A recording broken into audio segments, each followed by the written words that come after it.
విశాఖ పశ్చిమ నియోజకవర్గ ప్రజలందరికీ ఉగాది శుభాకాంక్షలు. భారత కమ్యూనిస్టు పార్టీ సిపిఐ ఇండియా కూటమి భాగస్వామిగా ఆంధ్రప్రదేశ్ రాష్ట్రంలో గుంటూరు పార్లమెంటు అలాగే విశాఖ పశ్చిమ నియోజకవర్గంతో పాటు మరో 7 నియోజకవర్గాల్లో శాసనసభ నియోజకవర్గాల్లో పోటీ చేస్తూ ఉంది. ఇందులో భాగంగా విశాఖ పశ్చిమ నియోజకవర్గం కమ్యూనిస్టు పార్టీ అభ్యర్థినిగా ఆంధ్రప్రదేశ్ మహిళా సమైక్య రాష్ట్ర అధ్యక్షురాలు, భారత కమ్యూనిస్టు పార్టీ సిపిఐ రాష్ట్ర సమితి సభ్యురాలు కామ్రేడ్ అత్తిల్ విమల గారిని అభ్యర్థినిగా పెట్టాం. ఈరోజు ఉగాదితోని ఈ నియోజకవర్గంలో ఉగాది పచ్చడి పంచుతూ అభ్యర్థిని పరిచయ కార్యక్రమాన్ని ప్రారంభించడం జరిగింది. పశ్చిమ నియోజకవర్గ ఓటర్లందరూ ఈరోజు దేశంలో ఉన్నటువంటి రాజకీయ పరిస్థితులు క్షుణ్ణంగా గమనించాలని చెప్పని కోరుకుంటున్నాం.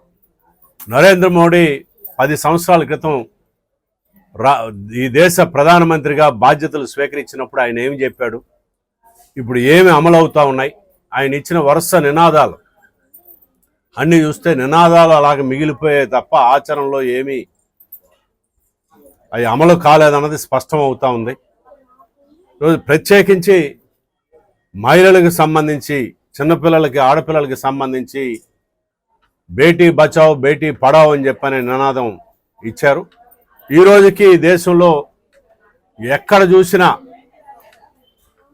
చిన్నపిల్లల మీద, మహిళల మీద అత్యాచారాలు నిరంతరం సాగుతున్నటువంటి పరిస్థితి ఉంది. ఇప్పటికీ మహిళలకి సరైనటువంటి విద్య లేనటువంటి స్థితి మనం చూస్తున్నాం. అలాగే సంవత్సరానికి 2 కోట్ల మందికి ఉపాధి అని చెప్పానన్నారు. ఆఖరికి ఎంబీఏలు, ఇంజనీరింగ్ చేసినటువంటి వాళ్ళు బజ్జీలు రోడ్డు మీద బండి పెట్టుకొని బండి మీద పకోడీలు, బజ్జీలు అమ్ముకోవడం కూడా ఉపాధి అని చెప్పని కేంద్ర హోంమంత్రిగా ఉన్నటువంటి అమిత్ షా గారు చెప్పారు.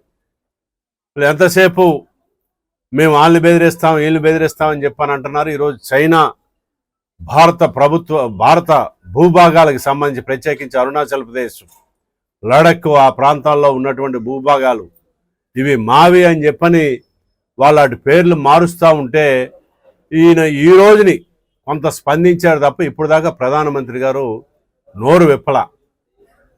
ఈ దేశ భద్రతకి ముప్పు ఉంది, అలాగే ఈ దేశ ఆర్థిక వ్యవస్థ పూర్తిగా దిగజారిపోయినటువంటి పరిస్థితి ఉంది. ఆయన ఇచ్చినటువంటి ఏ హామీ నెరవేరలేదు. భారతదేశం బ్రహ్మాండంగా 3వ అతిపెద్ద ఆర్థిక వ్యవస్థగా ప్రపంచంలో నిలబెడతామని చెప్పని గొప్పలు చెప్పుకుంటున్నప్పటికీ ఇటీవల వచ్చినటువంటి నివేదికల ప్రకారం భారతదేశం మరింత దిగజారింది. ఇక్కడ పేదరికం పెరిగింది, ఆకలి పెరిగింది, పేద గొప్ప మధ్యన వ్యత్యాసం పెరుగుతూ ఉంది, ఉపాధి దొరకట్లేదు, దొరికినా కూడా ఆ ఉపాధికి వాళ్ళ శ్రమకి తగినటువంటి ఫలితం ఇవ్వట్లేదు, అండర్ ఎంప్లాయ్మెంటే ప్రధాన సమస్య అని చెప్పని ఈ రోజుని పనగారియా లాంటి నీతి ఆయోగ్ మొదటి ఉపాధ్యక్షులుగా ఉన్న పనగారియా లాంటి వాళ్ళే చెప్తున్నారనంటే మరి ఏ పద్ధతుల్లో భారతదేశ ఆర్థిక వ్యవస్థ ఉంది, ఈ దేశ ప్రజల భవిష్యత్తు ఏ విధంగా ఉండబోతుందో స్పష్టమవుతున్న నేపథ్యంలో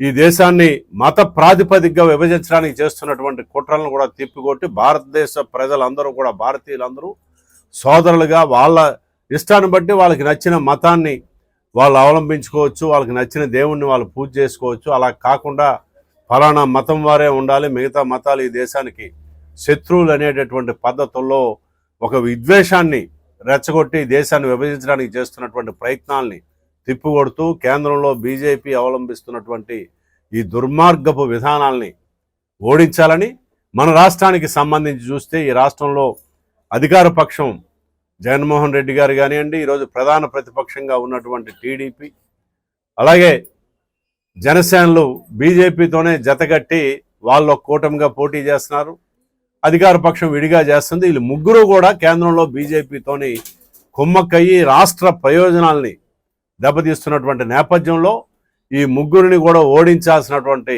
అవసరం ఉంది. మరి ఈ క్రమంలో ఇండియా కూటమిగా మీ ముందుకు వస్తున్నటువంటి భారత కమ్యూనిస్టు పార్టీ అభ్యర్థి పశ్చిమ నియోజకవర్గంలోని ఆమె గుర్తైనటువంటి కంకి కొడవల మీద మీ అమూల్యమైనటువంటి ఓటు వేసి గెలిపించవలసిందిగా, తద్వారా ఈ నియోజకవర్గ ప్రజలే కాదు రాష్ట్రం మొత్తం మీద ఉన్నటువంటి సామాన్య ప్రజల యొక్క వాణిని చట్టసభల్లో వినిపించడానికి అవకాశం కల్పించవలసిందిగా మీ అందరికీ విజ్ఞప్తి చేస్తున్నాం.